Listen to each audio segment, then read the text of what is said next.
Hey everyone, good morning. How's everyone doing today? Welcome to my photography chat live stream where we come together as a community and talk about photography. And as always, it's an open Q&A, so I always like the audience to drive the conversation. So if you have any questions or topics you'd like to talk about or you want my opinion on anything, I'll be happy to do my best to answer your questions and give you my thoughts. That said, I also like to catch up on what I've been up to this week, some photo walks I've been on. As I see Robert mentioned, we did some sunflower fields yesterday, so I'll share some images that I took this week. Also, I went to DC, I think on Tuesday. It's a cloudy day, but we got a few good pictures as a group, and I'll share the images that I took. And also, there was a question last week about the 8 millimeter fisheye lens. I think Paul was considering it, even though he already has the 8 to 25. My recommendation is really if you have the 8 to 25, uh, I don't see a need to get the 8 millimeter fisheye lens. And with one small exception, maybe if you want to do astrophotography, it is really good for that because of the 1.8 aperture. So you can get some really nice images from that. But uh, one of the challenges with the fisheye lens, aside from the distortion, I kind of like the mild fisheye distortion we get with the with fisheye lenses, but when you do the rectilinear correction in camera, the edges, it has to stretch out the pixels to make the rectilinear image, and basically what you're doing is you're just smudging the pixels out to the edges to make that correction. And when you do that, you lose quite a bit of resolution. I calculated up to 90% loss in pixels in pixels uh, all the way out at the extreme edges. And I only sampled one little area, and I'll show you my results from that. Uh, and a couple of really bad images that I took uh, with that distortion in it.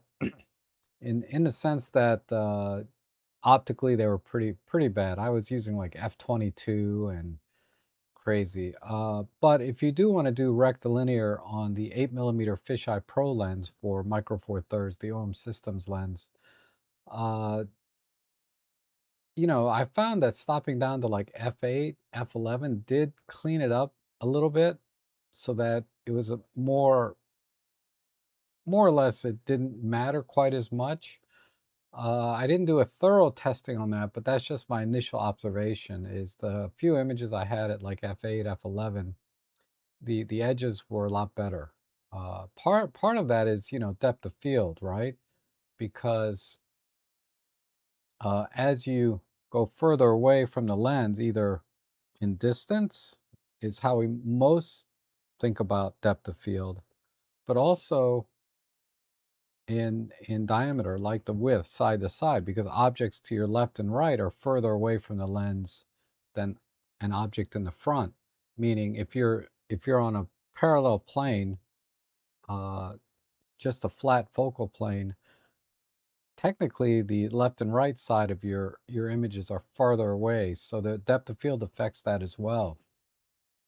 And that's part of the issue with super wide angle lenses is you do need to stop down quite a bit to optimize, to get that deeper depth of field in all directions, not just in distance, perpendicular to your sensor, but also horizontally to your sensor, or I'm sorry, parallel with your sensor. And when you take all that into account, that's when uh, that's when you start to run into trouble when you try to correct a fisheye lens to a rectilinear aspect ratio or optics. The 8 to 25, on the other hand, is designed as a rectilinear lens and is designed to be sharp in the corners when you do that stretching without the loss of pixels, right? Because you're bringing in the light through the lens and optically correcting it not digitally correcting it like you do with a fisheye lens. So you're not smudging pixels, you're retaining all of the pixels with a rectilinear lens. So uh, if you don't like fisheye lenses, or that effect, then yeah, get a rectilinear lens and you'll be okay. Like I have a 7-14 rectilinear lens, and I don't have to worry about pixel loss when I'm doing that.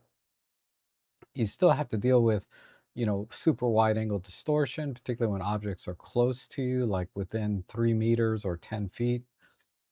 Things get distorted, optically distorted, but not in terms of pixels, right? So I thought I'd just share that, and I'll share a couple examples. Since I'm on that topic, and again, if you have any questions, go ahead and leave them down, or you know, want my opinion on anything, you leave them in the chat section while I show a couple of images. Um, where is the?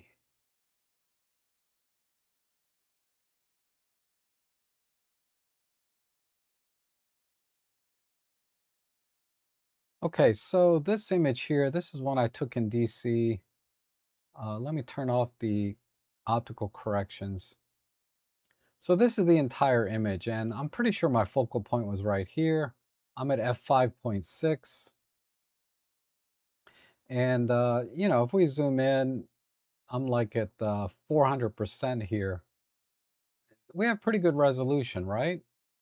Uh, Across the board, the fisheye lens, the pro lens is very, very sharp in the center. But when we go out to this corner, um, we still maintain, like I can read this postal something, whatever that sign says. Uh, you do start to see just a little bit of loss in detail all the way out to the corners, but it's not bad. Like I can make out this sign. It says no parking. But that's because I have some context of what that sign would say. But if I actually zoom in, there's no letters there to read. But that's a very small sign. And optically, it's very, very far away from the camera. Not in real life. In real life, it's not that far. But, things in camera look uh, are further away than they appear, just like they say with mirrors, right, on a lot of cars. But also down in here, you can see uh, there may be some minor depth of field issues in this particular thing. Now, I'm just going to simply just apply the optical corrections. And I compared the optical corrections done here, like I'm using Photolab, to the straight out of camera JPEG optical corrections, and there's virtually no difference. In fact, the uh, DxO optical corrections here in Photolab were better than the in-camera optical corrections that you can do because I can shoot in RAW.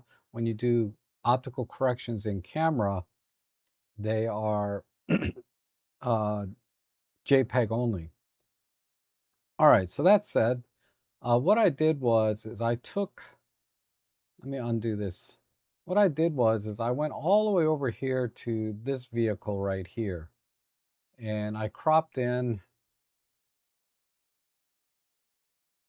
I did just a square 1x1 crop.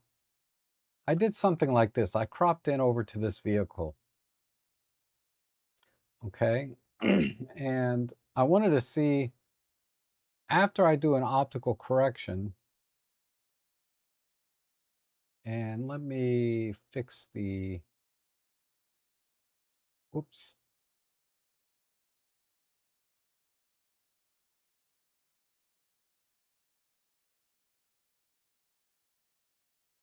After I do an optical correction, I wanted to see how many pixels were left after the optical correction. So that was my methodology, okay? So if my methodology has a flaw in it there, feel free to let me know in the comments. But that's the approach I took. Okay, another way you can do it is, this is a 4x3. Well, let's not do it this way. All right, so that's the initial approach. I should have thought of this doing it this way as well. We'll do that live. But let me show you what I did just before the stream started. Uh, so this is roughly the area we're looking at. And then these are two very tight crops right into this area. So looking at these two images, this image here is the optically corrected, and it is 229 pixels by 229, just a square crop. And over here, when I turned off the optical corrections, and then I cropped into roughly the same area that was covered here. And what I got was 56 by 128 pixels, roughly. And when I did the math, there's only 10% of the pixels here as there are over here. So we're losing 90% of the pixels by optically correcting this little area here. Um, so that's part of the problem, right? You're losing a ton of pixels, and clearly you can see if the letters were legible here, they would be smeared completely. So let me give you another example. This is one of the bad pictures I took. But on the left here this is the same image basically, but on the left I cropped it edge to edge with a rectilinear correction, and then this one I just cropped in a little bit. And this is at f22. So, and I used high-res shot mode because I wanted to get this blur action in here handheld without having to use a long exposure. So it's another use for handheld high-res shot mode is to get motion blur in your images, and I thought it came out pretty nice. But if we go all the way over here to the edge, well, let's look at the center first, just as a point of reference. F22, just a lot of diffraction going on here. But let's go all the way to the edge. And this one doesn't quite go to the edge, but you can see how bad the corners get. And there's a little bit of high resolution artifacts here, like along the edges and stuff. But there's just, yeah, it just looks terrible compared to, say, in the center here. Anyhow, that image is on my Flickr page if you want to pixel peep it for yourself. Let me see if I can pull it up. Let me drag this over. Somewhere down here. Yeah, this one.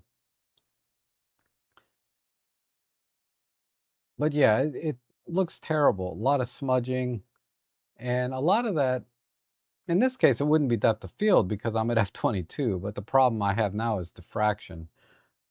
And I just wasn't paying attention. I was doing some starburst earlier, and then I forgot to fix my aperture back because I shoot in full manual. But anyhow, we're only dealing with 10% of the pixels over here on this edge versus in the center, and that's a lot of the reason why fisheye lenses, when you correct them to a rectilinear form, it doesn't translate well. Okay, so that's that. Now, this image here, this is basically, there's no crop on this image. And when I go down to the corners, see if I can get down there, you can see there's still really good detail because all of the pixels are there. Like on the feet, you can see all 5 toes there on the statue in the very bottom right corner. And the detail is still there pretty good, right? This is an HDR image, so there's going to be some of that going on as well, alignment type issues. But you can see by far and away the detail on, by not correcting it is much better because we got 100% of the pixels in the image. So for those of you that notice that because I did get some comments on my fisheye rectilinear images that I corrected, that the edges looked awful. And I said, yeah, they are pretty awful. Part of that because I was at f22 on that other image, but also uh, we're losing 90% of the pixels around the edges. I assume that's mitigated a bit as you come back to the center, when you're back to roughly 100% of the pixels. But just keep that in mind. So when you buy a fisheye lens, I would recommend don't do the rectilinear corrections. Like don't use it professionally thinking you can uh, do a rectilinear correction and get the same image quality. You are not. You are losing a lot of the pixels there. So there you have it. That's my analysis. And again, stop down to f8. I think would probably be ideal on that lens. Not f11 maybe, but the fraction does start to set in quite a bit. Once you get to f16, it starts to get very, very noticeable. But f8, f11, the fraction doesn't look so bad. There's just very, very minor amount because technically on our Micro Four Third 20 megapixel cameras, the fraction can set in starting as early as f5.6. So I did shoot a lot. I was doing it in a very academic way. I was shooting at f5.6 for a lot of my images. But when I checked my f8 and f11 images, they they looked better and the diffraction was pretty minimal. Uh, so there's that. So if you have any questions on that, let me know. But that was my kind of analysis of the 8mm fisheye pro lens, but more towards all fisheye style lenses. Just I like the way the fisheye renders, optically. And I've tested other fisheye lenses, as you know, the TT Artisans and 7 Artisans in the past, and they were not as sharp as the 8mm fisheye pro in the corners without rectilinear correction. So you can imagine if we did a rectilinear correction, they're going to be even worse. Uh, but look at the price difference, right? We're talking about $100, $200 lens versus $1,000 lens, right? If we look at full retail, so you would expect the pro lens to do better. Um, And let me see if I can show you a true rectilinear lens. I have the Panasonic 7 to 14. I don't have those. uh, I don't have any full resolution images because what I deliver like 2, 3 megapixel images to my clients, but I can show you one of those. Uh, Something like this. Let me see which one. I didn't crop in much on any of these.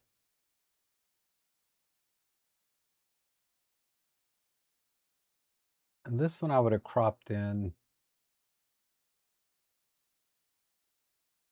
Trying to find an image I wouldn't crop in too much.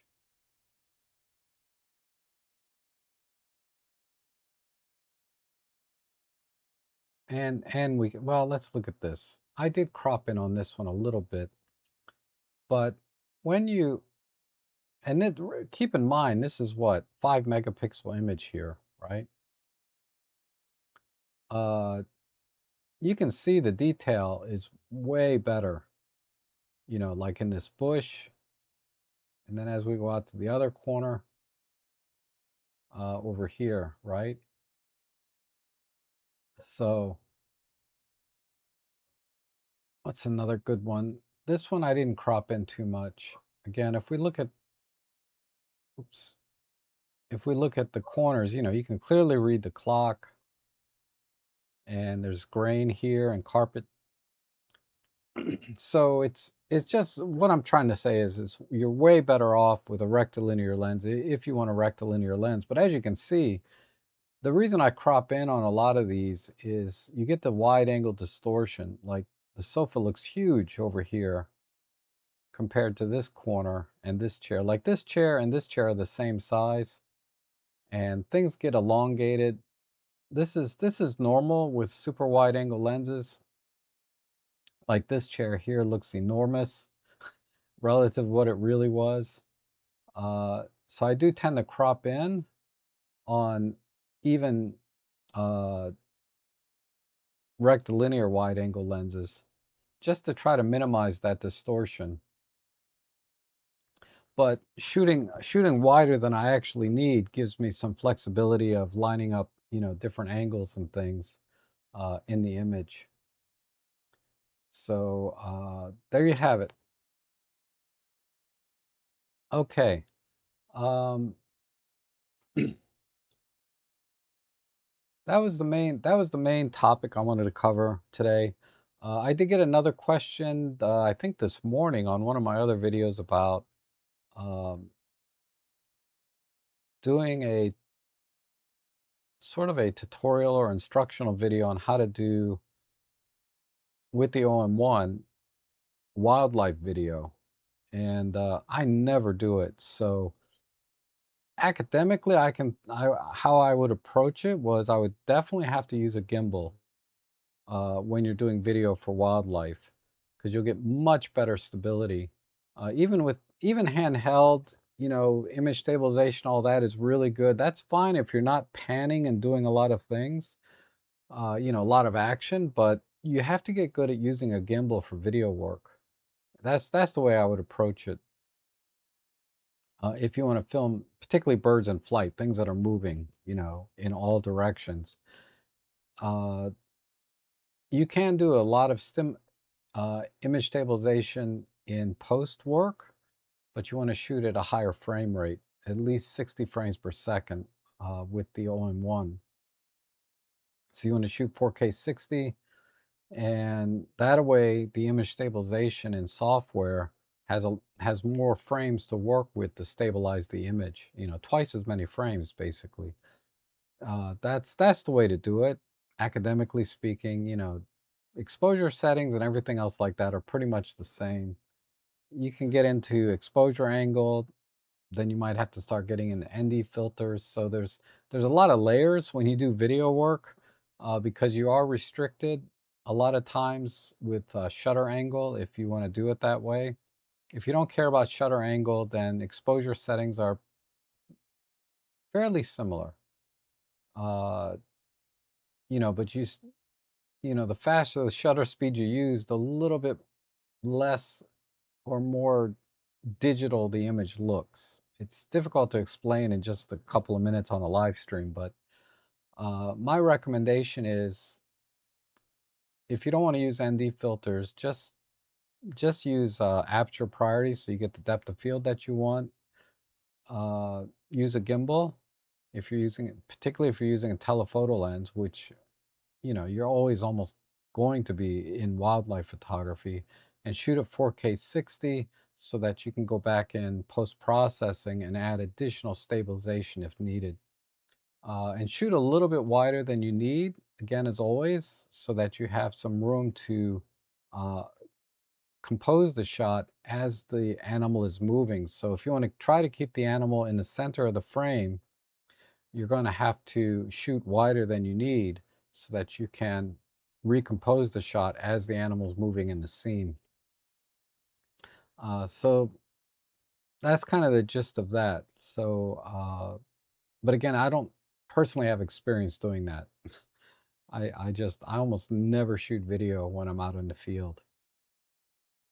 Okay, so that's that. So let me go into the chat section, see how you guys are doing. I see Henning's here. Good to see you. Hesse is here. Good morning. Robert, good morning. And Larry and Roger, good morning. Jeff Painter, always good to see you. Guys, you're like on every one of my streams, as many of you are. And Robert, good to see you. Too bad you couldn't make it out yesterday with us to the sunflower field. I'll share some images here and talk about, my thought process on those. And good morning, Dan. Good morning, John. Good to see you. And audio video is good. Thank you for that. And thank you, John, for the audio video check. And the great Vanzini, always good to see you. Marcia, good to see you. And Thomas, good to see you. And then at normal viewing distance, I thought it looked pretty good on Flickr. Yeah, at normal viewing distances. So, I got the composition I wanted. I got the effect that I think you're referring to my US Capitol image with the people blurred in the front. I did everything, I got the image I wanted that I was visualizing, but my execution was poor, being at f/22. And the weather wasn't that great. The lighting was very flat. And Gap is asking, I'm curious if you watched Robin Wong's Future of M43. Basically, his take was it's dead unless something changes. Curious on your take. I did not watch it, but I've seen Robin talks about the future of Micro Four Thirds or OM systems. I wouldn't say on a regular basis, but time to time he'll talk about it. And so I've heard his opinions in past streams, and I I'm in a little bit different bubble than he is photographically, because I do a lot of sports, or not sports, but wildlife and nature type photography. I.e., I did some sunflower fields and birding this weekend. And Robin is more of a street shooter, right? So his perspective is in line with small compact cameras that you can carry with you in your pocket or coat pocket or something small, compact, lightweight, and do street photos, right? And there's a lot of competition there. As in any genre, there's competition everywhere. But in that particular genre, you can get a Ricoh GR4, you can get an XM5, or if you want a viewfinder, get an XE5 from Fuji. And then on the Canon side, they got their little V1, I think it's called.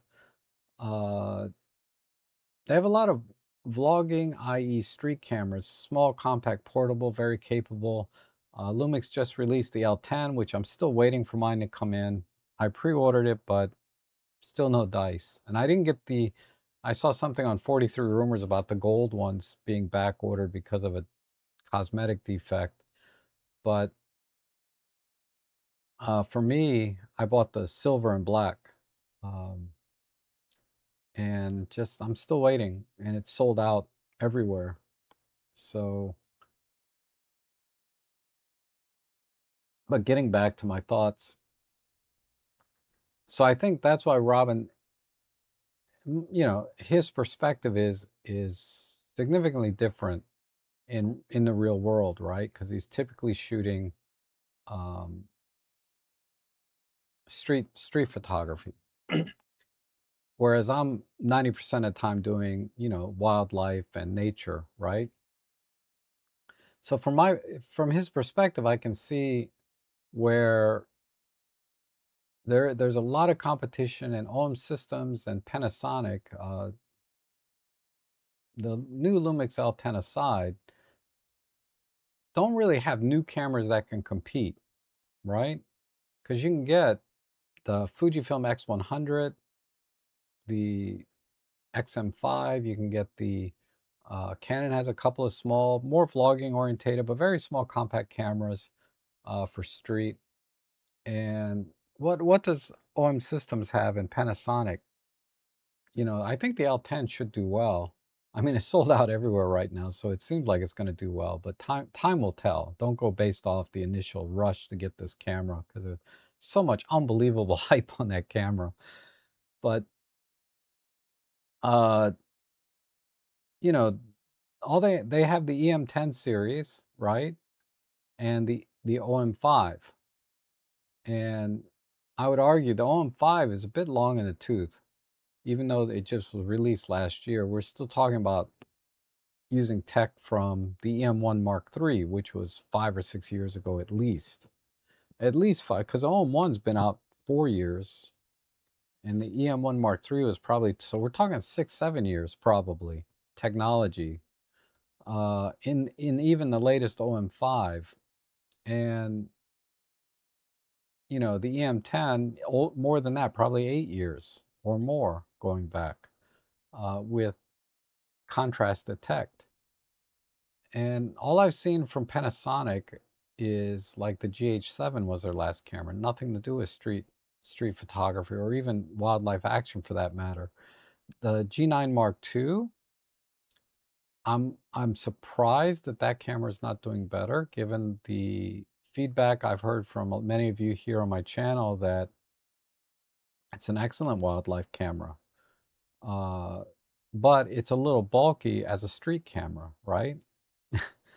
So, there really hasn't been anything from Panasonic until this L10. Now the L10, I don't know if that's going to turn things around in in in Robin's opinion. I don't know if he's talked about the L10 recently, but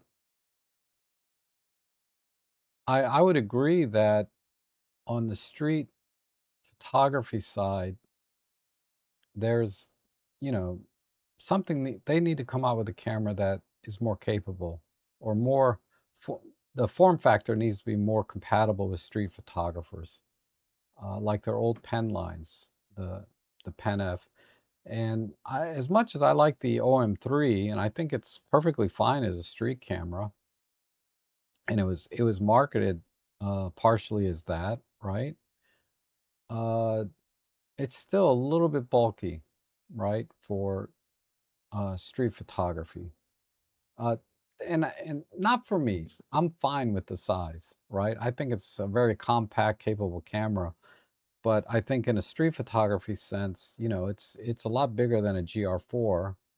It's it's deeper or thicker because of the interchangeable lens than say an X100. So yeah, OM System hasn't really come out with anything either. So if you can give me a little more context of what Robin said, that would help me a little bit. Maybe I'll have him on as a guest, and we'll debate, the future of Micro Four Thirds. Uh, now, on the wildlife side, sports action nature, I would I would argue that Micro Four Thirds has a pretty good foothold because when I go out in the field, I see a lot of Micro Four Thirds shooters. There's still a very small percentage compared to everyone else, right? With their full frame 600 f4s. There's a lot of really dedicated people out there spending $20,000 on their gear. But I think for a lot of photographers, particular ones that do a lot of hiking and don't want to carry heavy gear, uh, we Micro Four Thirds has a pretty good future there, as far as I can tell. I mean, it continues to be what I see in the field, a lot of that. I don't see people with an OM1 and a 150 to 400 in the street, right? Just doesn't make any sense. But in the field, I see a lot. I see a lot. And a lot of times, and I've been out long enough and I know enough people that I've seen people convert from full frame, to Micro Four Thirds and vice versa. Okay, I've seen them go both ways, right? But there's so many variables there. I can't really, it's anecdotal. I can't really draw any conclusions from that. But anecdotally, I don't see a lot of people switching from one system to the other more than one or the other, right? Seems like whatever need the Micro Four Thirds system was not meeting for that person, they went to another camera system and vice versa.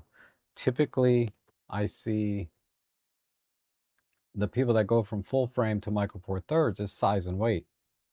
So we definitely have a very strong foothold, I think, for photographers that don't want to carry the heavy gear, because in wildlife, it's all about the lenses, right? Because everyone knows the bodies, 1 or 200 grams difference, like a OM1 Mark II is 600 grams, A Nikon Z8 is what, 800 grams or 900 grams? It's not that much difference. It's in the lenses, right? And field of view. You can get a really good equivalent focal length and more pixels on your subject at the same field of view on a Micro Four Thirds sensor than you can on any full frame available right now that I'm aware of. Uh, because if you crop in on a Nikon, I know if I crop in on my uh,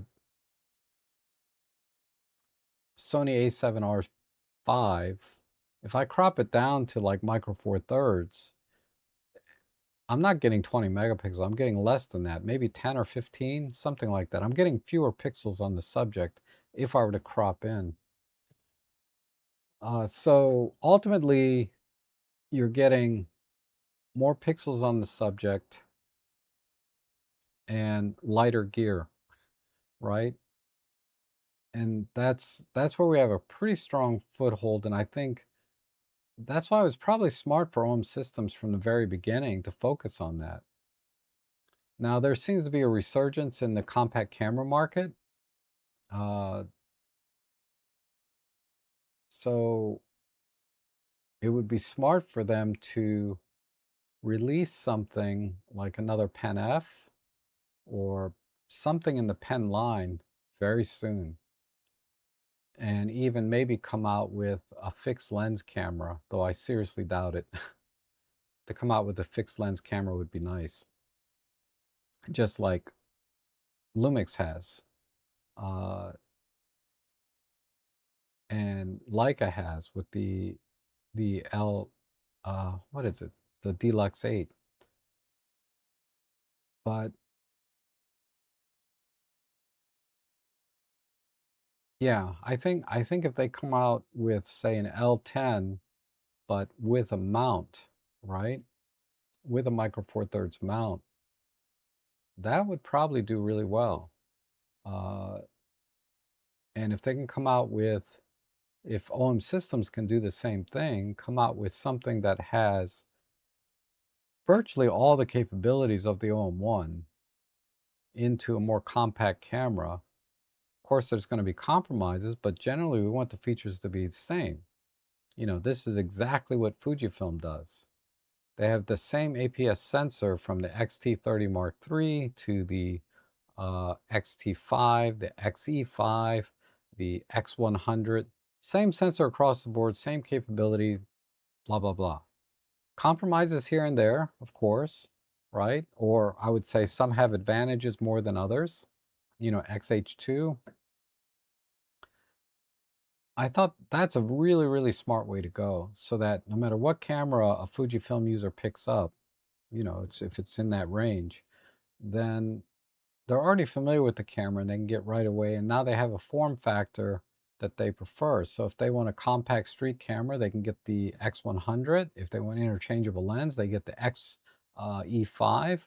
If they want something more substantial, the X-T5, great street camera with just a tilt screen. And if they want, ultimate grip and ergonomics and that, they go with the XH2.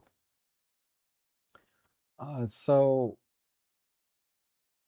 it's a really, really good way, and that's the direction OM system needs to move.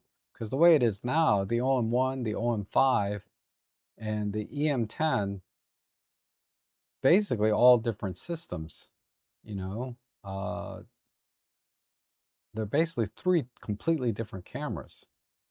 So they need to really, just like they did with the OM1, the OM3, they're basically the same camera with, one having advantages over the other and vice versa. They need to come out with the OM5 Mark III. Needs to be basically an OM1, but with whatever compromises need to be made for that form factor. And if they can do that and come out with a pen line, again, in that same vein, the pen line, whether it's a Pen F or a regular pen, that needs to be right in line with the OM1. Same sensor, same processor, and whatever compromises need to be made to make that form factor work. So what I mean by that, by compromises, take for example the Lumix L10 and the Panasonic GH7. Same sensor and processor. Where's the compromise? Well, it's in heat management, right? So to make that form factor smaller, you don't have the basically unlimited uh, record times. You don't have the headphone jack. You don't have um, full-size HDMI port. You know, there's compromises there, right? But more specifically on the technical side, you know, the heat management is a big is going to be an issue with the smaller cameras. So there's compromises to be made, even though they're essentially the same camera, that probably can't be avoided at this point without a radical shift in camera technology. Uh, Now I'm having a senior moment. What am I talking about? Talking about the future of Micro Four Thirds. So yeah, if Micro Four Thirds as a format is in trouble overall, right? Let's say the sports action wildlife niche is not enough to save it. Maybe it's not. Maybe the market share is just too small for, even if it's doing well in that niche, it might still be too small to carry the camera as a to carry the format, um, you know, overall. Then, yeah, I think the things I mentioned about using the same sensor processor across the line and coming out with smaller compact cameras that can be used for street, because that's another big area on the consumer side. One big area that I think Micro Four Thirds will never really compete with is probably, I would say, in the portrait area, right? Wedding photography, where you do a lot of portraits, but really any kind of portrait photography. You know, there is an advantage to being able to separate your subject through depth of field in chaotic environments where you're not in a studio. If you're in a studio, I would argue you don't really need anything more than a Micro Four Thirds. But uh, out in the field, you know, you want to have that as another tool, you know, as another tool in your toolbox to be able to separate by depth of field. And some people just like that look, right? And that's much, it's achieved a lot easier with a full frame camera, for example, than a Micro Four Thirds. And there's a certain aesthetic to it as well that some people like. So, you know, I believe Jimmy Chang and Emily from Micro Four Nerds, they shot a lot of weddings on Micro Four Thirds, right? And uh, I'm not sure what they shoot now for their weddings and event photography. I think Emily has switched over to her full frame Lumix cameras for her event photography, but I don't think she's shooting quite as many events as she used to. She's just taking a side job here and there, maybe. But she had mentioned in one of her videos that she had switched uh, a lot of her event photography to full frame, like the S5 or the S1, something like that. So those are my thoughts, you know, just on the fly without prepping and giving it, you know, doing a little more due diligence on how the market's going. Uh, but let me know what you guys think in the comments. Um, okay, and good morning, Heather. Good to see you. And Baham, good to see you. And Lysippus, always good to see you. Lysippus, gosh, you know, that's another name that's, I think you've been a long time viewer, years and years, as many of you have, but and you're here pretty regular, just like the great Vanzini. It may become dead as far as new gear goes, but so much good used gear out there, yeah. I mean, it's never really dead as long as people are using the format, right? Film is not dead. You know, if you want to talk about going back, people are still buying film and film cameras, used ones. Uh, yeah, I can use it for years to come. And Archie is here. Hey, Rob. Hope you're well and channel's doing well. Archie, oh, wow, that's rare. If I recall, Archie, you've only been in my stream or at least commented in the chat section once or twice before in the 8 or 9 years I've been doing this. And Severin says the OM3 style fixed lens smaller than the X100. Oh, that's interesting. With faster lens at 17 millimeters would be a chef's. Yeah. So basically, you're talking about a SLR style fixed lens camera with a 35. That would be cool. And a lady in my photo group bought an OM1 Mark II in January, moving from Canon because of weight and appealed to her. Yeah, she hasn't used it really because she finds the OM menu confusing and overwhelming. It can be at first. I'm a little surprised because the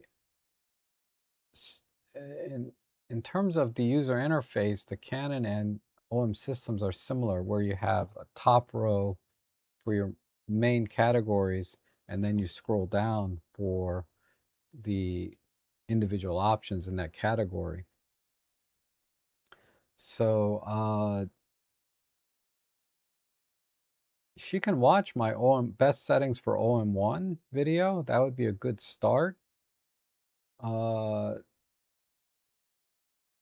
That's what I would recommend to start so that she can just get in and start taking pictures. But it helps to think about the camera menu in particular, as really she only needs to be in camera settings 1 and 2, the first two top categories, for probably 80% of her photography, and then only need to use everything else, you know, 20% of the time when she gets a little bit more comfortable with using the camera. And between camera menu 1 and 2, the first two categories at the top, she'll probably only need to be in the first one, right? The first one most of the time, and making changes there. So if she shoots RAW, I would say the first thing to do is make sure you have the camera set up to shoot RAW, and then only work in camera menu number 1, and don't worry about the rest. And once she gets really comfortable working in camera menu number 1, she can start to go into camera menu number 2, where we have the computational features. And then start with the features that she may be already familiar with, like focus stacking is a very common feature. Exposure bracketing is a very common feature. Work with exposure bracketing and focus bracketing to start with. Get comfortable with those two features, and then start to explore live comp and high res mode and whatever other computational features are in there. You know, the graduated ND, the live ND. These are kind of more unique to OM systems, but she needs to kind of work just in that first camera menu, and there's 5 or 6 pages there under the first category, and then go into the computational and start to bracketing. It would be a mistake for her to try and get into all the things that OM, because you buy a camera and you hear about all these things that it can do, and you want to just get right into that when you're having trouble just getting a good picture to begin with, just taking a single shot, right? Never mind, pro capture and SH2 with 50 frames per second. I would avoid all of that and just simply use the camera as a point and shoot. Get comfortable with shooting menu 1, get comfortable with the first two computational features, the focus stacking and exposure bracketing, HDR, get comfortable with those, and then start to move into the other features, right? And that's pretty much what I did in my best settings for OM1 for beginners video. And I gave some, I went into customized settings and saving those and all of that. But if she finds that video still challenging, right? And finds setting the camera up still challenging, even after watching that video, and that's totally understandable, right? Because who's making the video? I am. I'm making the video best I can, but I'm already familiar with OM systems. So I'm trying to teach a non-OM system person to use an OM system camera when I already know it inside and out. So uh, I did my best to simplify it, but there's no there's no way to recreate my that would be me like picking up a Fuji camera, which I'm least familiar with, and trying to do a best settings for beginners video. Uh, that would be really hard, right? But I could easily make a video about how frustrated I am with the menus in Fuji. And that's where she is right now. She's probably very frustrated at controlling the camera. So I would say just get good at camera menu 1, the first category where you have, ironically, the first line item I believe is custom modes. Just ignore that. But go down to the other settings, go to page 2, look at the settings, and so on, and get familiar with that menu. Okay. Uh, so Rob, where's your Sony R10 5 review? And did you pre-order? No. Um, I'm not a big fan of that camera. Uh, it's just so expensive for what it is. It's a bridge camera. I mean, it's very capable bridge camera, but I can't believe the hype. The only one that did really, I think I watched Chris Nichols' video on that, from Petapixel. Him and I are kind of on the same page. It just doesn't appeal to me as a camera, right? As a camera system. So watch that video if you're interested in that camera, and it pretty much matches what my opinion would be. Almost word for word across the board. But no, I didn't pre-order that one. And Archie says, I've been in more actually, especially with the OGs. Ah, okay, good. And I'm a bit that way with Fuji menus. Yeah, I'm just, oops, yeah, I just cannot wrap my head around the Fuji menus. Mostly because I don't use it very much. I don't think I've shot with it hardly at all this year. Maybe one time I took it out. I can't remember. But I did go in my box here, my dry box, and organized all my lenses. And to the extent that I can with 2 trays, right? But I put like my Sony lenses on the left. I put my Pentax lenses on the top left. I put all my OM system and adapted lenses on the top right. And then down on the bottom, I put, my Nikon F-mount glass. And then on the very bottom is just stuff that doesn't fit, like my 300 f4, my 200 f4s, my big lenses I put on the bottom. So I guess I have 3 rows. But it kind of, I wanted to get a feel for uh, what lenses do I have for each of the systems that I have. And once I have refreshed my inventory of lenses in my brain, I'm gonna try and take out some of my other cameras. Uh, because whenever I go out, it's the OM3. Like I just went out yesterday with, what the hell was that? Oh I hate when that happens. I dropped my kit lens. I use this a lot too. My little 14 to 42 kit lens. It's a really compact you know, it's a pancake lens. It extends, but it's great on the OM3.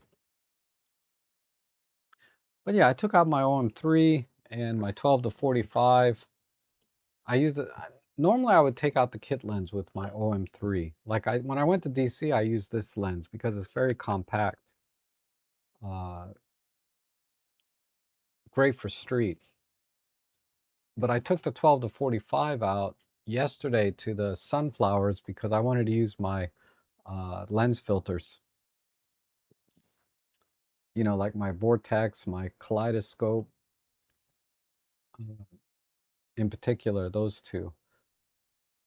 And I ended up not using my 60 macro, and I did use my 8mm fisheye a little bit. So let me share a few of those images. Since we're in a little bit of a lull here on questions,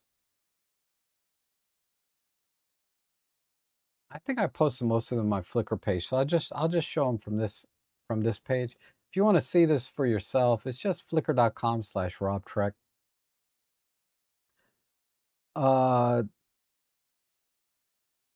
So yeah, this is yesterday from the sunflower fields. So this is again the OM3 with the 300 f4, and I really like the composition of this image. You know, I love this little you know, really shallow depth of field back here because, you know, the tree line is far back. But I love this little opening here where the bird is. I wish it was down just a little bit more, maybe just about an inch down because I got a little bit of a leaf covering, but that's okay. Overall, I really like how this image came out composition wise. It's overexposed a tiny bit, but I was really happy with this. I think this is a blue bunting or bunting blue something. It's just a blue bird. And then in the sunflower fields, these birds are very, very common. And they're really nice contrast, blue and yellow, right? Complementary colors, good contrast in terms of luminance, because blue is typically much darker luminance-wise. So on many levels, the blue and yellow complement each other in terms of luminance and color. What I like about this one is I caught this little bee in the frame as well. And then, of course, you know, Pro Capture, I got the bird in flight. And I have probably about 20 shots of this bird flying away from the sunflower. This was my pick of those. This one here is pretty good. I like that I got these two bees, and it looks like the bird is looking at these two bees. I don't think the bird really cares about these bees because it was just singing away. Uh, it wasn't bothering the bird at all. But this is heavily cropped. This one is cropped down to, and you can look here, this is cropped down to less than 1 megapixel uh, for the whole frame. And then this bird is probably about, you could probably count on one hand how many pixels are on that bird. Sorry, I'm expecting a delivery today, so maybe that's what that is. Okay, and then this is my kaleidoscope filter. Hold on, let me close the door so she's...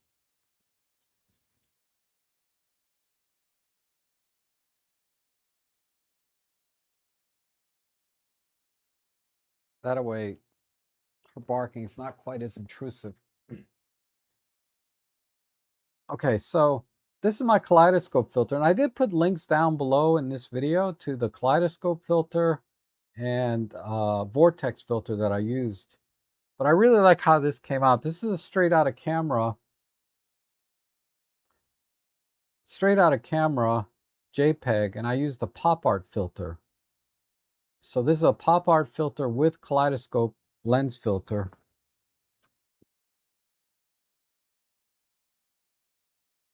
So that's why I brought the 12 to 45 because I can get filters. I mean, and that's really the only reason I bought the 12 to 45 is because I can put filters on it. Otherwise, I would be very, very content with the 14 to 42 kit lens. And I'll show you a few images from that. That's the lens I used in DC. But this is the vortex filter. And then this is my special filter bag, right? But this is my kaleidoscope filter. I don't know, maybe, yeah.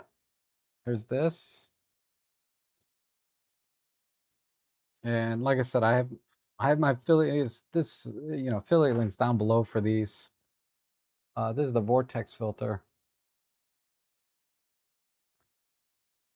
And I have other filters, star filters and uh, blue streak filters. I like to take them out. I like to go out and have fun when I'm taking photos, right? I'm not trying to create award-winning photos. I'm just taking photos for myself for fun, right? Okay. Oh, this poor bird. He's a little beat up. And this was a terrible picture. I mean, I'm like in birding mode, 1/4000th of a second. And this is also heavily cropped. But I thought it was kind of interesting because he is a little bit beat up. Beauty's on the inside, not the outside, right? That's kind of the feeling I get from this bird. It's probably a really nice bird, but he's seen some tough times. This is the vortex filter. So there's the effect there. I like how this came out. And then here is the vortex filter again. This one I think came out even better. I really like this. It's just kind of a fun picture of a sunflower. A little bunny rabbit I caught in the parking lot. And this is the kaleidoscope filter. Uh, I would have liked a little more contrast on this, but I didn't want to over process it either. So what would have been ideal is if I used the monochrome color filters in camera to generate the JPEG rather than trying to do it in post-processing. I may take this back into Nik Silver Effects and see if I can get a little better look out of this. But this is really an image of just two sunflowers. And then the kaleidoscope made it look like multiple exposures. So I kind of like how that came out. Uh, and yeah, butterfly, very pretty. And what's this next one?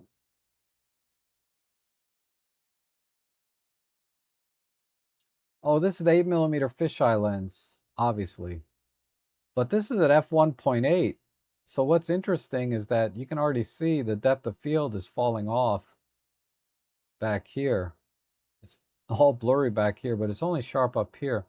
And I don't recall if I cropped this too much, but I did correct the rectilinear, I believe. No, I didn't correct it. This is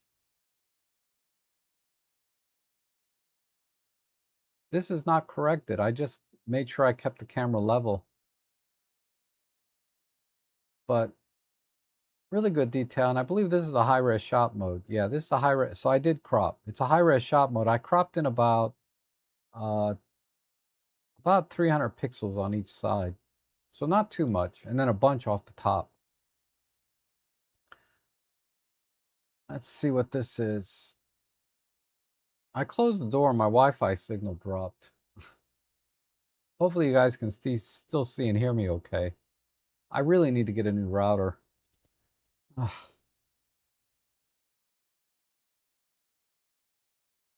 So I think this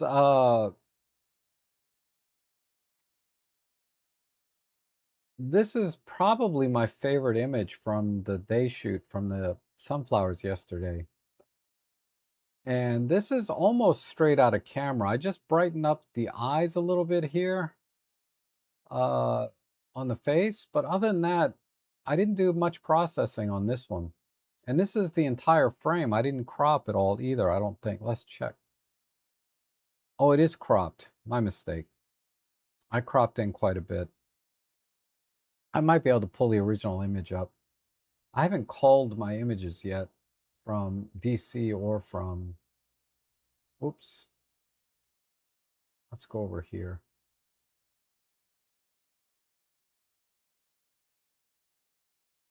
I'm almost done calling. I think these are the only, yeah, this image here. It's one of these. So I cropped in right here, right?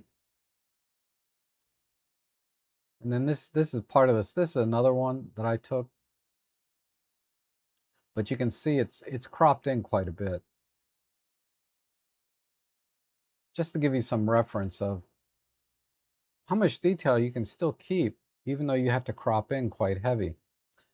Uh, but yeah, I really liked this. I like the very, I had a lot of flowers. The flowers were all kind of level. They all grew at about the same height, and there was only one or two that were sticking out. So it was really great to be able to get the bird landing on the one of the taller sunflowers and yet have this really wide field of view of just a level playing ground. So I got a few flowers in front of my camera that were close by to give me that blurry effect in the front.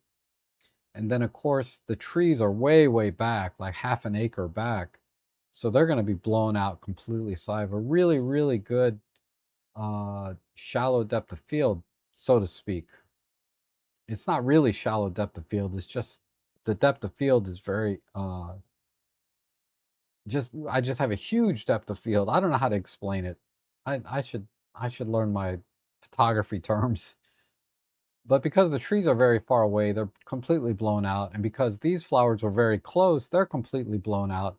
And this bird, as you know, was very far away, somewhere in between the two. So I got a really nice soft effect. This is from DC, but this is with the 8mm fisheye. I did not do rectilinear correction, and this is pretty much not cropped. And you can see the details are pretty good in the corners because I didn't do any rectilinear correction. I really like this image because I got this nice reflection here, which I exaggerated in post-processing. I like this reflection here and how it lines up on the hood. If you look closely, you can see the reflection of the windows coming out of the headlight, and then everything else is just kind of noise. But yeah, I really like how this came out. So I was very, very careful with my composition. Um, Let me see if I can find an image that someone took of me taking, because we went out as a group.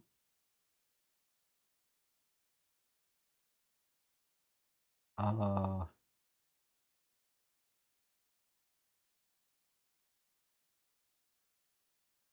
and she posted, here it is. So there's me taking the picture of that car. Just to give you some perspective. So I kind of worked on the left side of that pillar, and then I went over to the right side of the pillar, and on the right side is the image that you just saw on my Flickr page. So just a little in the field, behind the scenes type stuff.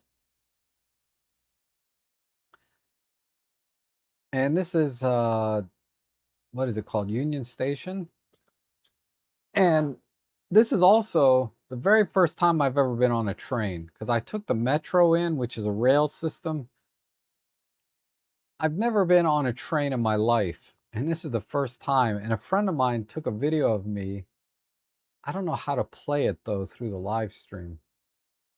I'm sure there's a way. Let me let me see if I can figure that out real quick. Where is that video?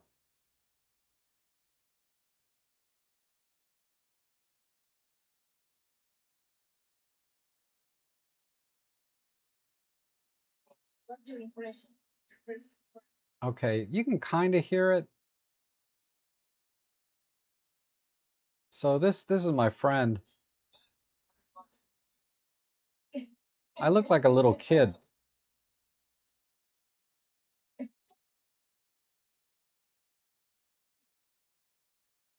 And she took the window seat.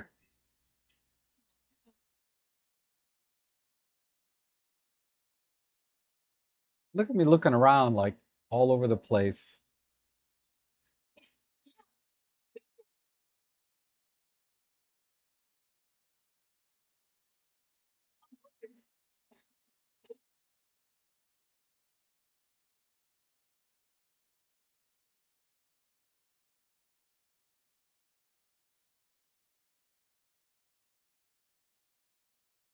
Anywho, that was a lot of fun.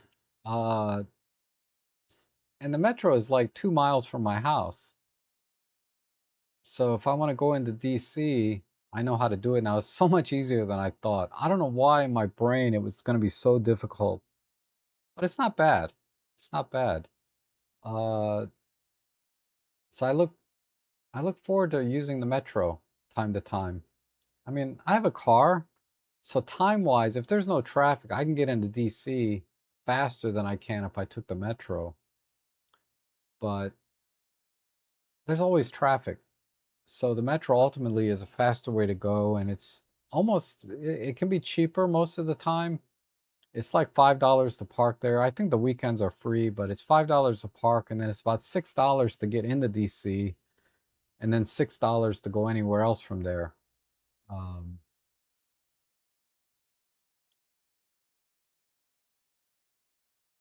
so I've been on a train. Now I have been on planes multiple times, but uh, trains never been on a train. I don't know if that really counts as a real train because it's just a metro train, right? But anyway, and oh, yep, you guys could hear Ellie. And the cardinal is molting. Okay, maybe. I don't know much about wildlife as much as I like to take pictures of them. I should learn more. And hi, Rob. Good to see you again. The bird is an indigo bunting. Okay, thank you. Thank you. Sandy, it's good to see you. Um, I may go out tomorrow morning for sunrise. I don't know where though. I might go out to Sandy Point because we're supposed to have partly cloudy skies and we had pretty heavy storms yesterday. Not right at my house, but in the area. So we might get some really good clouds tomorrow morning. So I'm trying to think of a good place to go. And everything looks and sounds good. Okay, good. And blue grosbeak. Okay. I don't know what bird that was. I thought all I took were indigo buntings. I didn't know I had a blue grosbeak in there. Yep, train travel can be great fun. Yeah. So, yeah, I was pretty surprised how simple it was. And I think I don't know, I'll have to plan some adventures, you know, more into DC because in DC is really beautiful. They have beautiful the Capitol, the White House, the monuments, everything out there is beautiful and the sunrise sunsets there are just amazing. And night photography is amazing there. So I really need to plan and DC it feels a lot safer now and a lot cleaner than it was when I used to go even just 6 or 7 years ago. It was just to use the pun in this vein, it was a train wreck. I hated going into DC because there were just homeless people everywhere, and tents, and crime was always on the news constantly. It still is, but I didn't get a sense this time like I did 6 or 7 years ago. It was just awful. I hated going into DC. But okay. Uh, I I don't know. The images in DC, as much as I like them, they're probably not very interesting to a lot of people.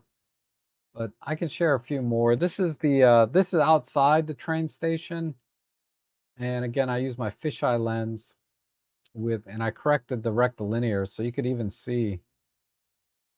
This one's not so bad. I must be at a higher aperture here. Oh, I'm at f16, so a lot of the detail was preserved at f16, but I'm sure there's a little more diffraction there. So I think f11 might be a good f-stop to use if you're going to do rectilinear correction on the 8mm fisheye.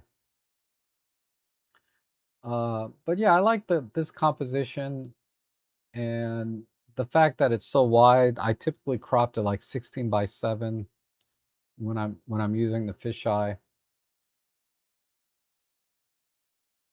Uh, this one here, I think the thought was okay, but the execution was not. Uh, well, the concept was okay, but the end result, my vision didn't work out. But I liked how she was kind of standing right here at this intersection of tiles, and that she's kind of centered with the capital. But to make this image better, I need to be higher up. I just wasn't tall enough because I would have preferred if she were, if her head was not being cut off by the background here. If she was completely surrounded in just the tiles, then I would have good separation of her from the background. But as it is now, it didn't work out too well. So, but I didn't have I didn't have the vantage point I needed to get the shot that I want. The solution would be to back up and get somebody else in another intersection. But I was in a group, so I didn't want to just hang people up, with me trying to get one shot. But this was a concept that didn't execute too well. But I think the concept is sound for the composition I wanted. I probably needed to back up one more, and then I probably would have been able to get her separated from the background a little better. This one is just a behind the scenes shot of my friend here, so I'm going to send that to her. Nothing special about this image. This image, again, the concept was just to get the coins and the water flow leading lines. Actually, I kind of hate this picture, so we'll skip that one. But this is the 8mm fisheye, and I didn't do any optical corrections, so again, the corners are pretty good detail in the corners. This one also kind of sucks. I used a little bit of a soft filter effect on this. This would be very similar to a black mist filter, but I did it in post-processing. So it didn't come out too well. I don't like the colors. I don't like the composition. This image just kind of sucks. This one we've talked about already, but again, I got this effect using handheld high-res shot mode. So concept and execution were perfect on this, with the exception of I was at f22. I really needed to be at like f11. And this would have been technically would have been a better image in terms of image quality. Nothing special here. This is a typical shot I would deliver to a client. But a couple of things I'll note: when you're doing architectural photography, the entrance is always very important, and then centering things. So you'll notice that this flagpole is centered with the center column here, centered here, all the way down to the door. The railing here is perfectly centered with the door, and it's also centered with the center of the frame. Very, very important. Now, geometrically, I got a little bit more of this back corner than I did over here. And that's kind of caused by the yaw. I don't know how to explain it, but the you want to use the level meters in the camera, will level this way and level this way. So you need to make sure that you're perfectly level on the X and Y axis in the camera. But what you cannot do, and if you're looking at this camera top down, what's really difficult to do is to level the camera this way, right? So I did my best to to get the front of the sensor parallel with the front of the building. So you want these to be perfectly parallel. It's really hard to do handheld. I have a gear head on my tripod that I use at work that helps me do that a lot easier. But But that's what would explain, capturing a little bit more on this side. And I'm assuming the building is perfectly the same distance on both sides. But you can see it a little bit here. I'm just a little bit off. And then this is an incline. So that's also throwing off my perspective when I was framing the shot, that the steps here were on a slight incline as well. But anyhow, the, there's some technical notes when you're doing architecture. And this would be a very, very common picture that I would deliver to a client. And then this was probably one of the first shots I took when I got off the train. And I wish I could have waited for a train to come in, but we were we were a little bit pressed on time because I organized a photo walk in DC, and I wanted to meet everybody at a specific time. So I didn't have time to really compose the shot exactly. But what I did like is we have these three ladies down here in red jackets. So I really like that. That's a really nice little accent to the image. And then I used high-res shot mode, handheld high-res shot mode, to get this blur of these people moving over here. So when the train comes by, I will get a nice blur of the train. So you have a good mix of motion and still life in the same frame. Uh, but anyhow, compositionally the same idea, trying to center everything, level it, etc., etc. This is at the U.S. Arboretum. I think I named that right, or what was the name of that museum? Anyway, they got plants there. This is a in-camera focus stack, and it's straight out of camera with the exception of the background. It was already pretty dark, but I just darkened it a little bit more. I just pulled the black slider on the uh, in the software to make the background completely black, but it was already pretty dark.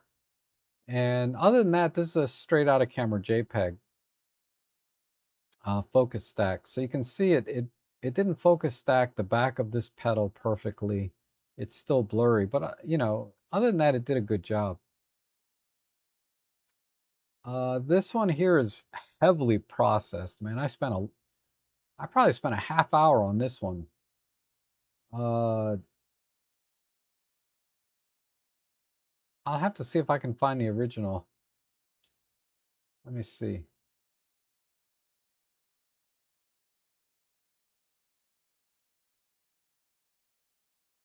Yeah, it's one of these. It's this one.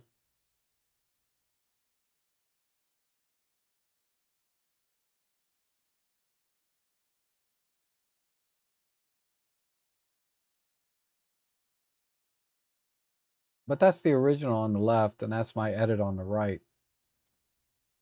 I kind of overdid it. I really did overdo it. I thought this was a great shot, but I I may have overdone it with the processing now that I look at it. This is one of those shots where you need to walk away and come back to it like a day later and look at it. But my workflow is pretty fast. I cull my images very quickly, and then the ones that I pick, I edit very quickly and I just post them. Rarely do I edit and come back a day later and look at it again and say, "Oh, let me do this." Because again, I'm just doing this for fun. I'm not trying to win any awards or any contests, right? But this is one of those images that really should come back a day later, because when I'm looking at it now, I'm like, my God, what did I do? Kind of overdid it. Okay. Let's see. This one is the fisheye lens. This came out pretty awesome. I really like the way the tree framed the Capitol. I did crop in a little bit off the bottom because there was too much foreground, but this is pretty much straight out of not straight out of camera. This is pretty much the framing I got in camera with a little bit of a crop. And then this is the Library of Congress. This is an HDR shot. We looked at this earlier. Uh, So very punchy colors. Actually, I'm pretty happy with how I processed this. It's a creative choice on my part to get very punchy colors, but I like it.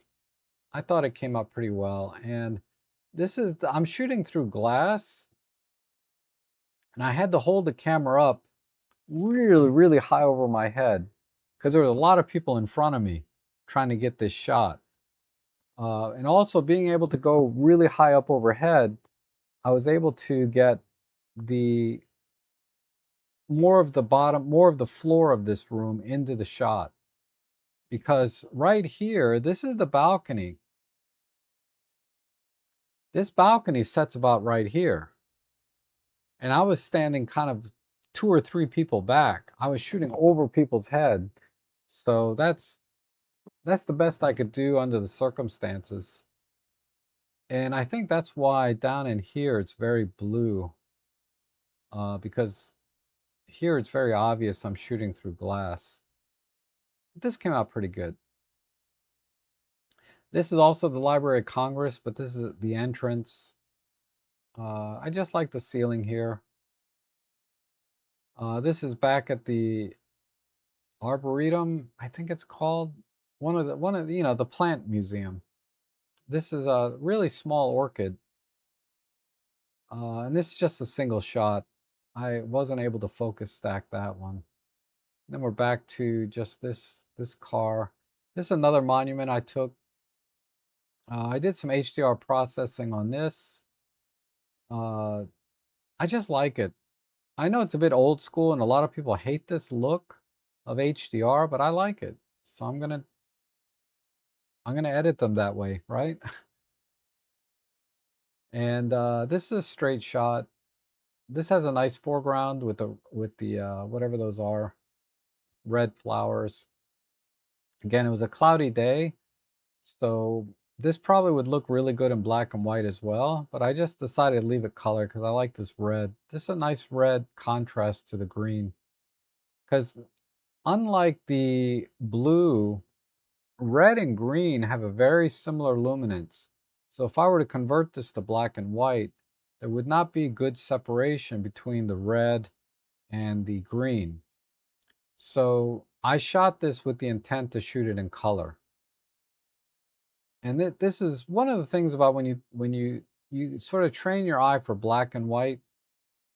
When you see a scene with your naked eye, you're seeing in full color. You have to kind of know what's going to happen if you convert this to black and white. Sure, I can put the camera into black and white mode and try and take the shot, but it really makes a big difference when you understand luminance in colors, right? So green and red are very, very similar luminance, and it would not convert well to black and white. Maybe I can demonstrate that. Uh,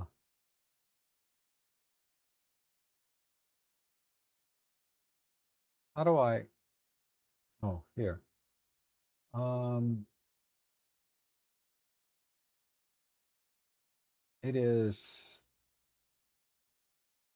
It was this image, right?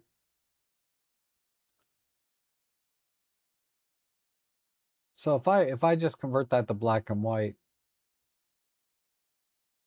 give it a second. Hard drive needs to spin up.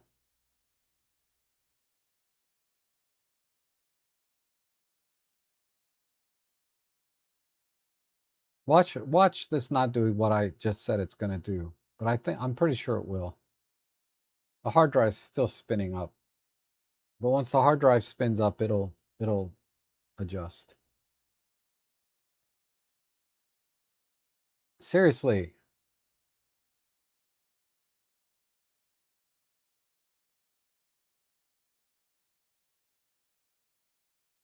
it's taking longer than I thought. While the hard drives are spinning up, I will look at the chat here. Awesome vacation on the Rocky Mountain train a few years ago. Scenery is amazing. Yeah, that would be nice. I would like to. I looked at some pricing. This was a few years ago about taking the Amtrak across country, and it wasn't bad. I was thinking that'd be a great way to travel, is by train across the country. And good morning, Darko. Good to see you. And what gear head to use? It's the GR3? Benro GR3.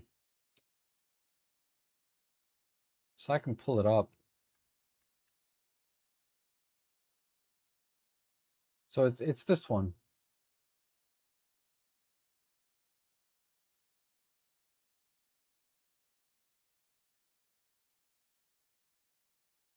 There you have it. GD3.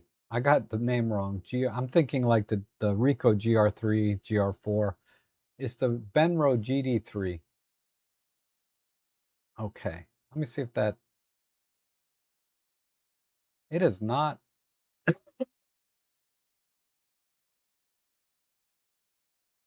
Okay. Now it's working. All right, so coming back to this. So like I was saying, we have a nice contrast between the red and the green. But if I convert to black and white, you can see the green and the red have the same exact luminance, right? Versus like what I was saying about the bunting, the indigo bunting shot, the blue and the yellow have a very different luminance level. There's also nice color contrast, but if I convert that to black and white, you can see the bunting stands out quite a bit from the yellow, right? But not so much from the green, the blue and the green, right? This is blue, this is green, have very similar luminance. So that's why right here, there's a lot of green back here. This green doesn't quite separate from the blue too well, just like this green and this green. But the blue and the yellow have very, very different luminance. Whereas, again, going back to my DC shot,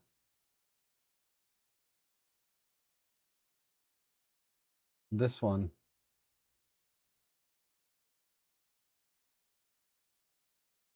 to our eyes, this looks a little brighter, but to the camera, they have the same exact luminance. So when you're shooting black and white, just keep in mind these things before you take the shot, and you'll be a better black and white photographer. Okay. So that's why that scene there, I knew I wasn't going to shoot black and white. Celsius, 35 degrees Celsius in mid-Canada today. Oh, that sounds pretty warm. And then Seraphin says, using my OM5 and OM3 for a while, the high-res shot lower light is much more reliable. I can use it on my OM5 down to 1/10. On the OM3, it's far more inconsistent. Oh, that's an interesting observation. I don't have an OM5 to compare. That's an interesting observation. I wonder why that is.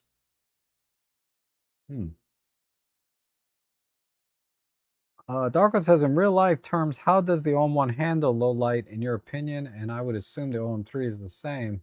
What do you think? I think it handles just fine.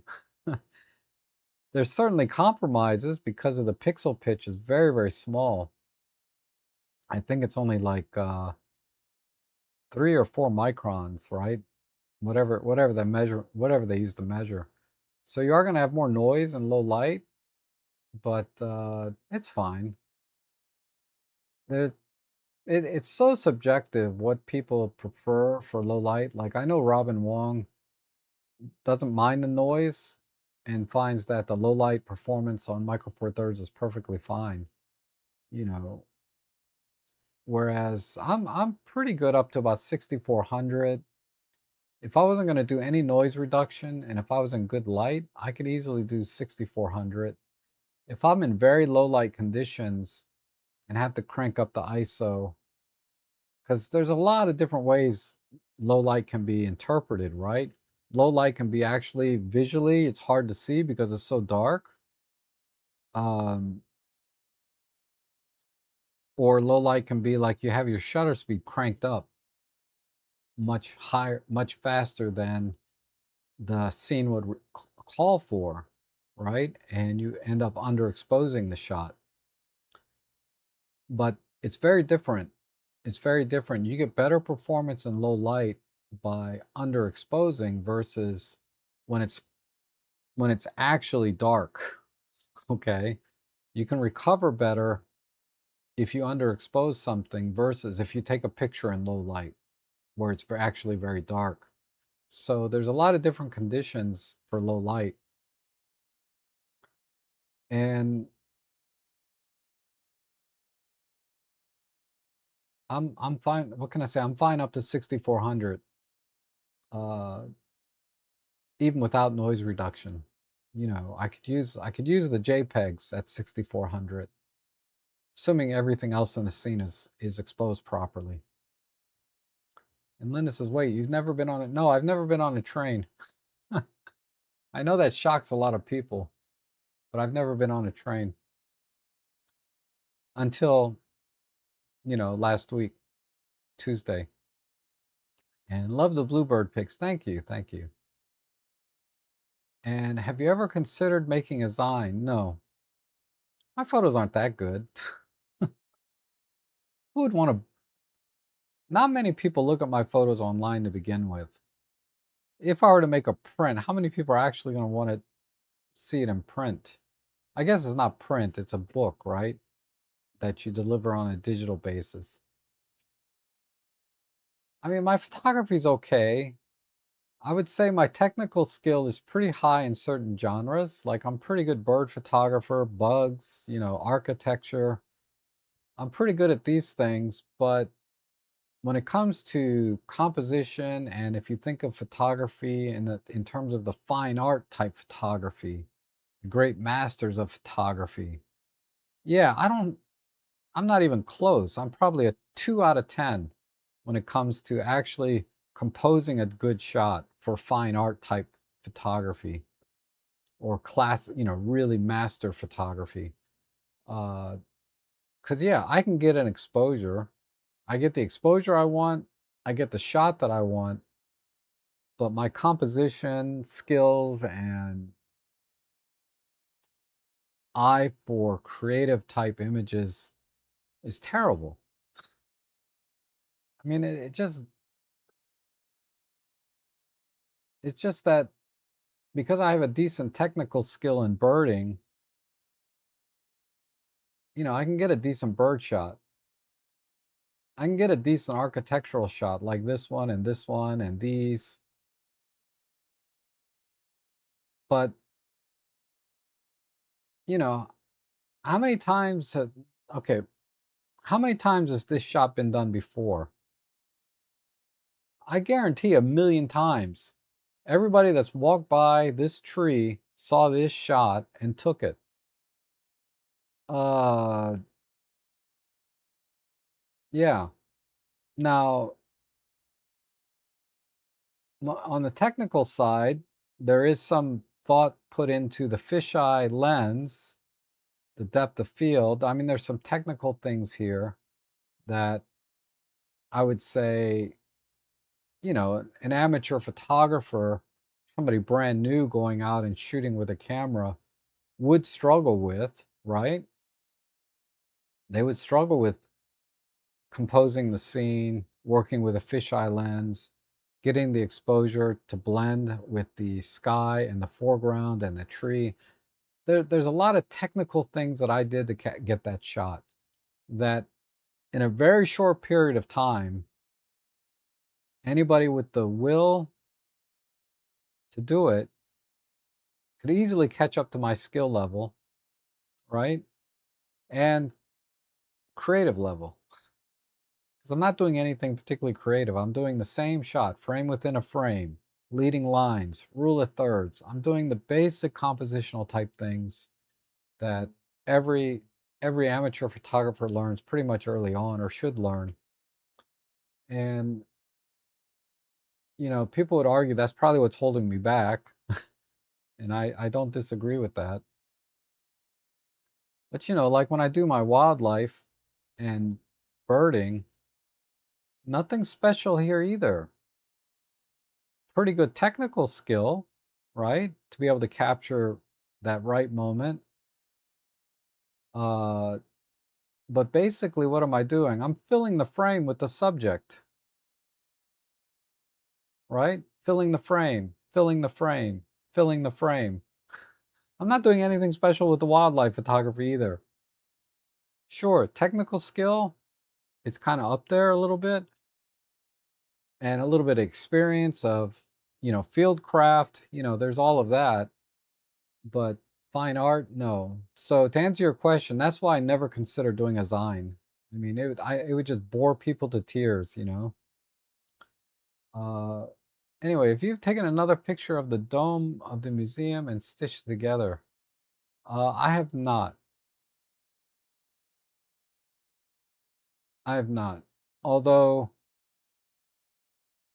to do that well, because there's so much intricate stained glass and sculpture, there's a lot of intric intricate lines and curves and everything that have to be stitched together. Software, even the very best, is going to have a hard time. You're going to get a lot of broken lines, a lot of broken sculpture, a lot of problems if you try to stitch more than 2 images together. What you would need is a full-on, you would need to be on a tripod with a nodal rail and a good gear head, or a multi-level, you would need a fluid head basically with a nodal rail, and make sure you have the nodal point of your lens, and then go from there. Then you could get a perfect stitch. But they don't allow tripods inside, so your next best option, what I do when I don't have my tripod, is I use my thumb, and then I pivot the camera along my thumb. Now that's inherently problematic, right? Because I still cannot control this pitch too well, or this angle. I'm going to have problems with that hand holding. And that's where being on a tripod makes a difference. But if you could have a tripod, you want a fluid head, like a video head that has, you know, like this tripod here.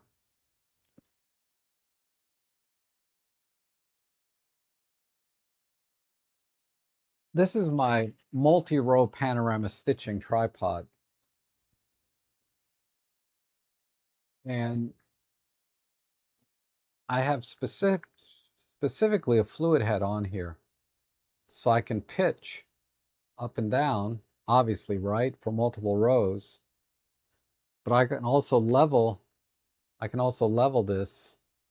Oh, I need to open this up a little bit. But I can also level this. Anyway, you get the idea. I don't want to get all into this. And I can rotate on this axis and pitch, and then I put a nodal rail in here. So this is like, acts like a nodal rail for me on my smaller lenses, but on my longer lenses, I'm gonna have a longer nodal rail. This works fine for like the kit lenses, or the pancake kit lens, I should say. But really, you need a nodal rail, and then you could get a really good stitch. So I assume that's what you mean by, have I ever taken stitching multiple images together? You've probably run into this problem where things, even after you use the software, lines are broken, right? And that would be really hard to do with an image like that without all the right tools. Okay, says, I just went through a bunch of slides my granddad took of DC back in the 50s. Oh, that is awesome. If there's a way for you to catalog those, and you could probably sell them, because a lot of places, I guess it's clip art. It's not clip art. What is it? Stock photography. There's a market for vintage, authentic photos. if you wanted to do that. Darko says, I decide in the field.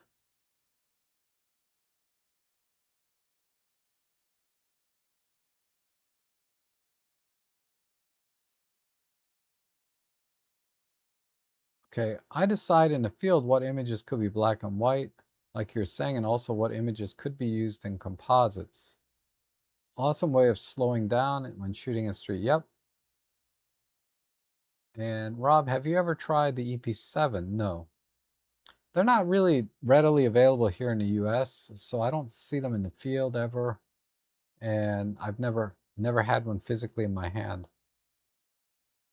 Although some make it here from Japan, right? Because people just order them, but they were never sold here in the US, so I've never seen one. They're very rare. Hi, Rob, and everyone from very sunny Northern Ireland, 22 degrees. Nice. That is a really nice, comfortable temperature. A little cool for me, but I like it. I like warmer weather, I should say. Like today is 75 degrees, right? Here, which is probably 22 Celsius, I'm guessing. But you can see I have a t-shirt on and a shirt. I'm like layered up. You know, I just don't like it too cold. And when I get a really good shot, I often ask if the composition was having a good eye or just luck. I don't always have yeah, exactly. And does Photolab have AI features, and what have you used? No, Photolab does not have any AI features other than masking. The AI masking is really good, but and the denoising algorithm was generated using AI, but it just applies the algorithm. It does not actively, intelligently look at each image dynamically, if that makes sense. So it's just applying an AI algorithm. I'm sorry, it's applying an algorithm developed by AI. The AI masking, however, is, God, what's the word? It's a simple word. The AI masking is dynamic in that it's actively looking at the scene and determining what it wants to mask. But that's it. Oh, I want to go, yeah, 34 Celsius. Yeah, I like 34 Celsius, I think. Let me type in 34 C to F. 93. I'm perfectly content at 34 Celsius, even at higher humidity levels. I don't tend to sweat as much as other people at that temperature, and I can get around just fine. You know, every couple hours I'll need to get something to drink probably, but I like 80s to 90s.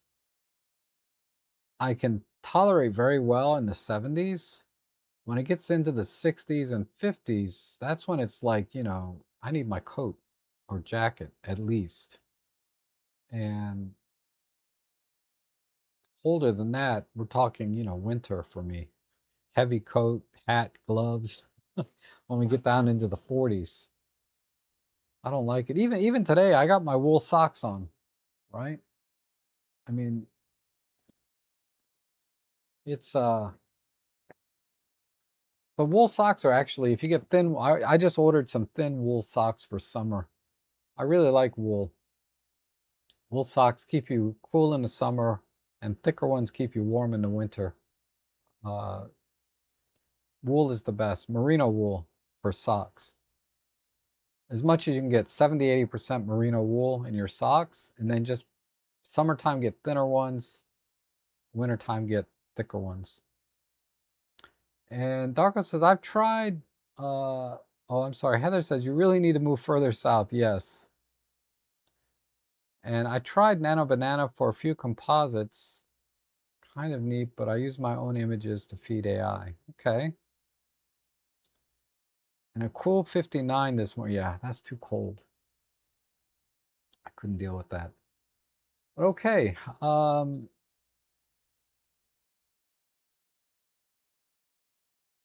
let me just remind everyone, this video is sponsored by me.